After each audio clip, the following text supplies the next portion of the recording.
you're always relating everything to each previous thing, because life, if you're talking about a cycle, it's not a cycle, it's a spiral. Everything's a spiral. Spiraling cycle, though. It's a spiraling cycle, and it's all relative to the Fibonacci sequence. Right. And if you watch the way the cycle of the year moves, you can track it. You can track the Fibonacci sequence in the nodes that we use to mark the year off.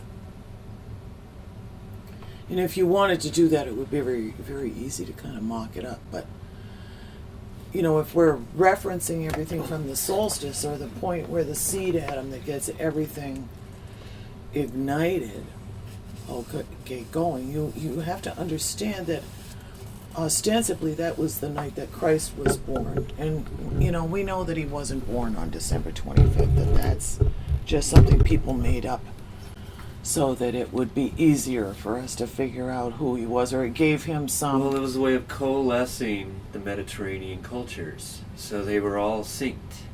So that's what I think. Yeah, no, you don't have to be self-conscious about saying that. I mean, they were trying to unite the image of Christ with the solar deities that had preceded him. Right, okay, yeah, I see. So I'm just thinking of the winter solstice as the point where that spark ignites, and 2 weeks later, it's exactly 2 weeks. So that's half a lunar cycle. So January 6th, okay, is significant, okay, because of where it falls relative to the previous solstice, but it's also significant because according to the Bible, that's when the three kings showed up. Okay, that's Epiphany. And that's Epiphany.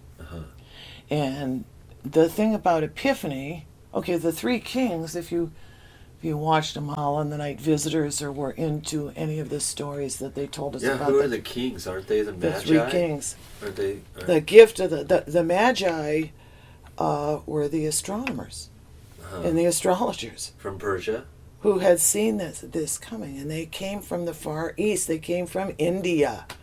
They came from Tibet. Okay, they came from Japan and China. You know, that whole thing, I mean, you could find a million ways to explain that stuff or where those guys came from. But the point is that they represent this moment in time where there is a spark of information that is triggered by the fact that there's a trinity. All right, so what happens as soon as the spark is ignited in the heart of creation, the first thing it does is it broadcasts that energy through the matrix, through the ethers, through space, and it's picked up, or it generates a quiver of some kind that creates an alchemical response that opens the higher spiritual centers to receive the insight, okay, or the awakening call that is going to instruct them as to what, in God's name, they're supposed to do with that spark of information that got ignited on the winter solstice.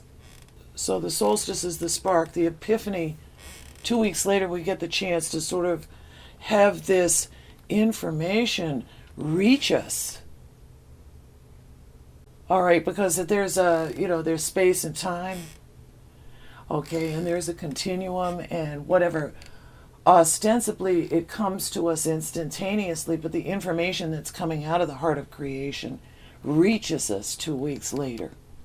It's like a solar flare, kind of like that, okay? And so the heart of the person who is attuned to nature wakes up inside. It begins, if it knows how to listen to itself, okay, to see what the guidance is for the coming year. And by the time, okay, the 6th of January, how far away is that from the 1st of February? That's the next point. That's the next point.